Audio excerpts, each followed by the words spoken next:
Thank you, Mr. Chairman. According to the House Budget Committee report, international cartels are reaping unprecedented profits from human and drug smuggling and trafficking, upwards of $30 million a day or nearly $1 billion a month. International drug cartels have been purposely targeting rural Native American reservations, both for the sale of meth and as distribution hubs for fentanyl. Indian country has also borne the brunt of the horrific rise in human sex trafficking. Even before the recent influx of fentanyl use and overdoses, an older DOJ study from 2006 estimated that 40% of violent crimes are attributable to methamphetamine, which we know is disproportionately trafficked in and bought and sold on Indian reservations. Since then, this problem has gotten much worse, not better. Chief Roberge, in your testimony, you mentioned a report that was authored by the National Congress of American Indians and sent to Congress in 2006. This report included damning information on the rise of violent crime on Indian reservations and essentially predicted the situation we find ourselves in today if we didn't do anything back then to address it. In your own words, you state, quote, "Since then, nothing has been done," end quote. That is a very sad state of affairs. Secretary Mayorkas disagrees with you, however, and in 2023, in a judiciary hearing, he actually stated that our approach to managing the border securely and humanely, even within our fundamentally broken immigration system, is working. Would you agree with Secretary Mayorkas that they have secured the border and their approach to the immigration is working? Do you agree with him? Currently? Yes. That he has secured the border and his approach to immigration is working? That's what he testified to before the Judiciary Committee. No. That's not what your experience has been, has it? Not. What about Not at you, all. Ms. Zinn, or you, Mr. Norge? Do you believe that the current administration has secured the border and that their approach is working? No, our southern border is wide open and our northern border is wide open. Absolutely not. Well, There's no border control. and many Indian communities have been and will continue to be devastated by the overflowing of fentanyl that's crossing our border. In my home state of Wyoming, over 23,700 pills were seized in 2023 alone. Ms. Zinn, you have highlighted some of your successful operations, including a multi-agency operation where you seized tremendous amounts of meth and OxyContin laced with fentanyl. Can you explain how in this particular instance you were able to work effectively across agencies? You have to have a leadership in place that's willing to do that. You have to have that olive branch and say, hey, we can do this together if we work together as a team. It's called communicating, and the end goal is to take care of the community. Do we have that leadership in place with the Biden administration? At which level? Right now. I would say in the state of Montana, we do have that relationship in place. We're hearing from other witnesses today that these kinds of seizures are very difficult to accomplish, however, and as someone working very closely on these issues, in your opinion, what tends to cause interagency disputes? Territory. Yo tengo mío. I have my case. You have your case. This case and won't get prosecuted in the U.S. Attorney's Office. Maybe it will. All that comes into play. And Ms. Zinn, in your work, you've seen mass migration across the southern border, and all three of you just stated that the southern border is wide open and whatever they're doing down there is not working, and it's having a devastating effect on our reservations. We're now looking at unprecedented numbers crossing the border every single day, and the announcement that was made by President Biden just today in terms of his executive order is not going to stem that flow. Our colleagues on the other side of the aisle are desperate to cover up the real-life consequences of the wide-open border that has occurred over the last 3 years.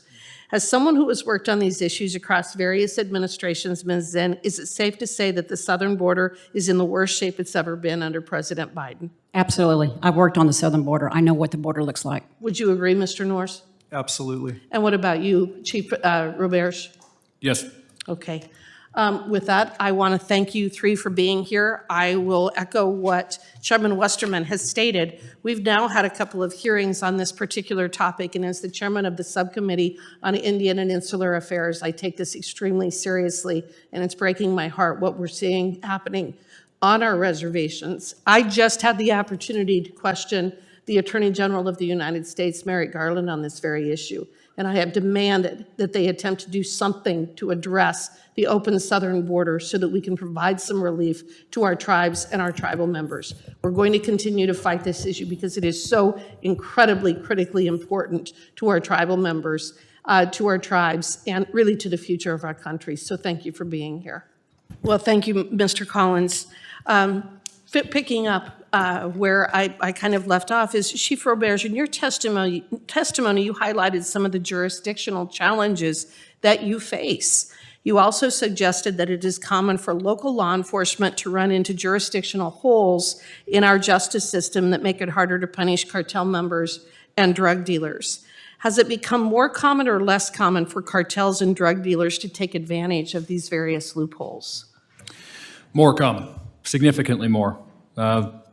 We're reaching out to the state or our surrounding counties, I can't say the state, for help, and they're arguing that it's the FBI's jurisdiction. And I explained the FBI, well, the AUSA, won't allow probable cause arrest right now or a complaint. Rather, when they commit an offense, we have to wait for this warrant of arrest to be issued before we can place them in jail. We don't have that criminal jurisdiction over them. We only have criminal jurisdiction over Indians, tribal members of a federally recognized tribe. And the state won't take them because they're arguing, well, the county, excuse me, won't take them because they're arguing that, so these guys will commit a felonious type offense, not go to jail for it, can't kick them off the reservation unless we have an exclusion hearing, which that doesn't matter to them either. And I have some examples that I submitted on written testimony of that. Would you please, if you would give some of those examples, and I guess what you're saying is they have become incredibly, what would I say, sophisticated at understanding our laws, these loopholes, these holes, how to exploit them, and essentially they're tying everyone's hands, including most specifically you as well as the local law enforcement. But the FBI is also one of the problems, it sounds like, in terms of being able to provide you with the necessary enforcement that you need to ensure that these people are actually held criminally accountable. I would say the U.S. Attorney. U.S. Attorney. U.S. Attorney. From the Department of Justice. Yes. Okay. Could you give us some of the examples that you have included in your written testimony? Yes. Would you like me to give them now? Please. Absolutely. Give me 1 second here. I believe that you gave an example of a drug dealer who was very familiar with the laws and jurisdiction of the FBI and tribal law enforcement. Is that's being one of the examples? Yes, this would be the one example here. So a few weeks ago, we had a non-Indian drug dealer dealing and living on our reservation. In the course of the tribal law enforcement investigation, this non-Indian drug dealer was found with a large amount of methamphetamine. He had a scale, drug paraphernalia, and all the precursors for sale or distribution of dangerous drugs. He had beaten, the reason we had contact with him is he had beaten a tribal member, which was a female, with a firearm. So he didn't shoot her, but he beat her with a firearm. And then this individual has a history of committing other drug-related crimes. The local county was called, as well as the FBI. Due to the ongoing criminal behavior of this non-Indian drug dealer, the court issued a preliminary order to exclude him from our reservation as per the Fort Belknap Indian Community's Constitution. The non-Indian drug dealer violated this within the week of the issuance of this order. So prior to this exclusion order being issued, the county refused to take him. And he just beat a woman, left her for dead out in a rural area. She thought she was going to kill him. Nobody took him to jail. We didn't have jurisdiction over him. We'd violate his civil rights if we did anything about it. So that brings me to the point of we need legislative action, and a simple fix would be to overturn the Oliphant decision and give us criminal jurisdiction. Okay. That's the solution right there. That's one of the solutions, okay? Yes, ma'am. I very much appreciate that. That is a good example to give. I'm out of time. Again, I want to thank you for being here and your bravery and being willing to work with us to try to find a fix and some solutions to these horrific problems that we're facing. Thank you.